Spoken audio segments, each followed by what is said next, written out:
सुहेल आफरीदी के बयान और इस पर जो इलेक्शन कमीशन का एक्शन है, वेयर आर वी हेडिंग, ये किस तरफ जा रहा है मामला आपके ख्याल में? बहुत शुक्रिया।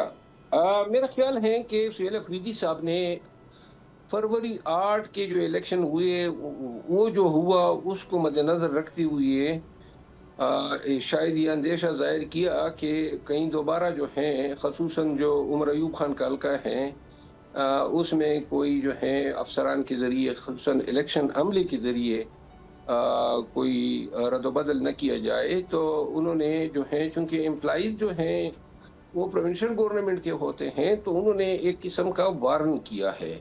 अब मेरा ख्याल ये है कि इलेक्शन कमीशन को इतनी सूरत के साथ कार्रवाई नहीं करनी चाहिए थी, बिलखसूस जब इनके 8 फरवरी के फेयर जो हैं वो मद्देनजर रखे गए। ओके, ये जो केपी गवर्नमेंट की जानिब से action in aid of civil power का लॉ वापस लिया गया है, इसका क्या मकसद है? इससे आपके नज़दीक वो क्या हासिल करना चाहते हैं? What they want to achieve?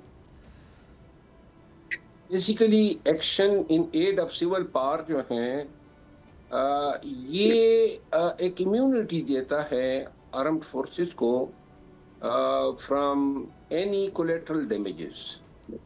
और ये पाकिस्तान तहरीक इंसाफ इलेक्शन से पहले भी ये कह रही थी कि हम जो हैं इस लॉ को विड्रा करेंगे, लेकिन हुआ ये कि साबिका हुकूमत में इन्होंने जाके सुप्रीम कोर्ट से स्टे ले लिया पीटीआई के दौर में और अपने ही कानून के खिलाफ स्टे लिया। इसके बाद जो है 2 सालों से पीटीआई की हुकूमत है और मेरा ख्याल ये है कि इस हवाले से एस्टेब्लिशमेंट का भी प्रेशर होगा कि जी ये जो है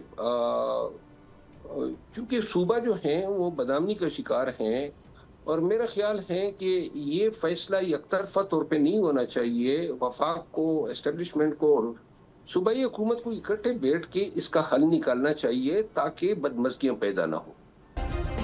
सब्सक्राइब करें और बेल दबाएं ताकि कोई खबर रह न जाए।